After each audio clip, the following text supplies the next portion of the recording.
Hey there folks, and welcome to this video. This one here is a general notice for those of you unaware of what that is, where I start off the week by talking about my plans for the week ahead, looking a bit further back, and talk about topics on my mind. And you can find this week's one in the description down below, where you can find a timestamp to it. But let's start off by having a look back at the past week. I mean, I've been quite happy with the stuff I've done. I've enjoyed making the content I have. There's still more that I want to do, of course, but with deadlines and so on. I'm doing what I can while still being able to enjoy all that I'm doing. I loved doing WRC coverage. I still need to get my proper Dakar review out, and I need to talk about Jenson Button getting a team in Extreme E and driving for it. Presumably he's going to take number 22 if number allocation is a thing. But those are some things I want to talk about this week. Maybe some F1 stuff, because I haven't really talked about Hamilton's contract stuff. What else? Well, we did the final round of the USR GT Endurance Series. In an Endurance Series, not a GTE Series. We had Daytona over the course of the weekend, and that was a blast. Might do some iRacing streams. Might do some chill ETS ones. A lot of that you'll probably find on my Twitch, and I actually qualify for affiliates, so I might go for that. Which is pretty cool, actually. It's not really something that I thought would happen, or really thought about, but that's pretty cool. I'm quite happy with it. But yeah, that's a lot of my plan for the week ahead. And of course, like I said last week, get on top of emails and comments and stuff, because I've caught up a bit, but not all the way, and not the way I wanted to. Let's talk about my topic that's on my mind, and it's about sports, motorsports generally, and costs. And it's about more kind of spec parts and cheaper series. Of course, we see the DTM running over to a GT3 formula. We see potentially the end of GTE as a series, with GT3 seemingly becoming the norm, as Chevrolet are supposedly looking at making a GT3 challenger. And of course, with the likes of Hypercar, LMDH, we're seeing even prototype racing is getting cheaper.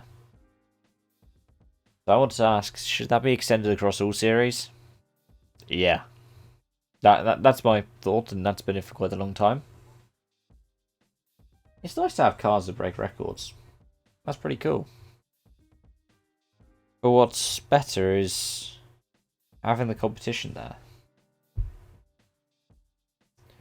And for an example, let's talk about the WRC, because one of my most trending videos at the moment is one that I did last year, talking about the WRC 2022 regs, where we started to learn that it was going to be based off of the current rally RC1s. Sorry, I'm very tired. I need to become rally 1s with like a hybrid bolted on.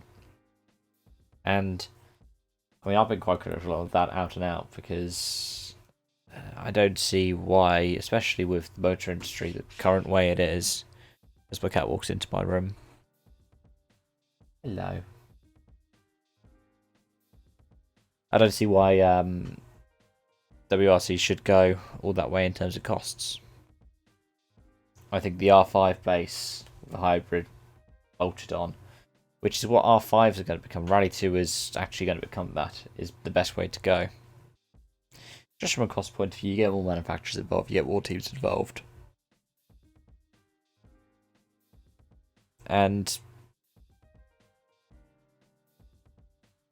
I speak with hindsight when I talk about the kinds of things like Group S. Because I believe Group S would have spelled the end for the WRC had it gone ahead. Just because costs would have spiraled out of control when the early 90s recessions hit, that would have been the end of the series. Because it would have gone in a completely different direction. It wouldn't have gone to the sport that we have today.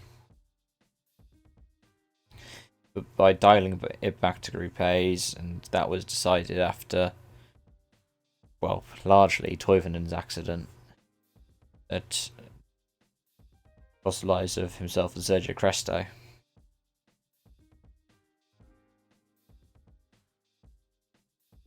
That because that was essentially the end of Group B. That's how we end up with Group A's. And I worry that it's going to take a young star to lose their lives. A Rovanperä, a Solberg. Or even just a star of the WRC. An Evans, Neville, Tamak. I'm worried it's going to take one of them losing their lives for the WRC to go, hang on. Maybe we should dial in the speed of it.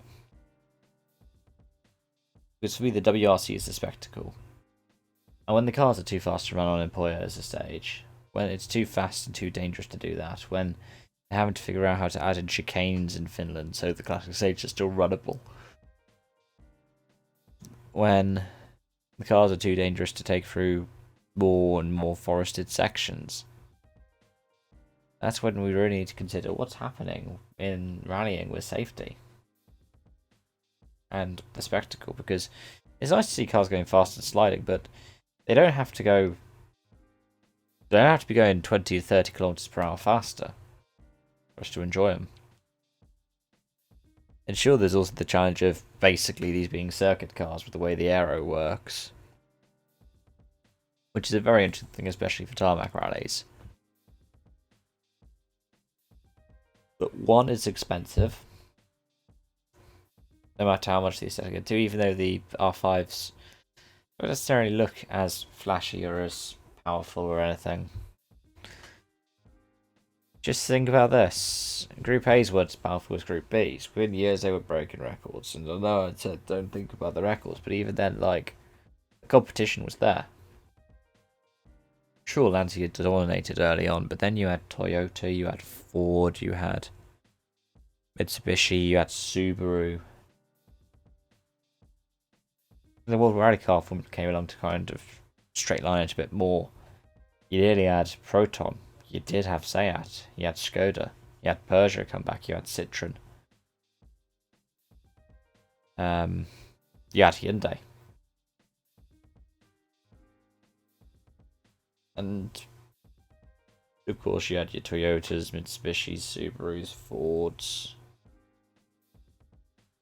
And that's the main thing for me. So, should these series get cheaper? Yeah. If not for the sake of just the spectacle and the competition, then because those kinds of things will help make it safer and maybe more sustainable in the future as well.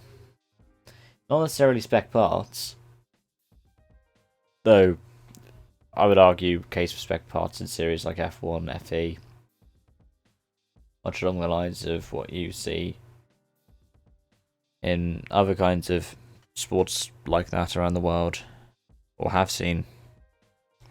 But yeah, let me know your thoughts in the comment section down below, and thanks for listening to this. It's nice for me to be able to do a kind of more speak my mind thing. So thank you, and until next time, bye for now.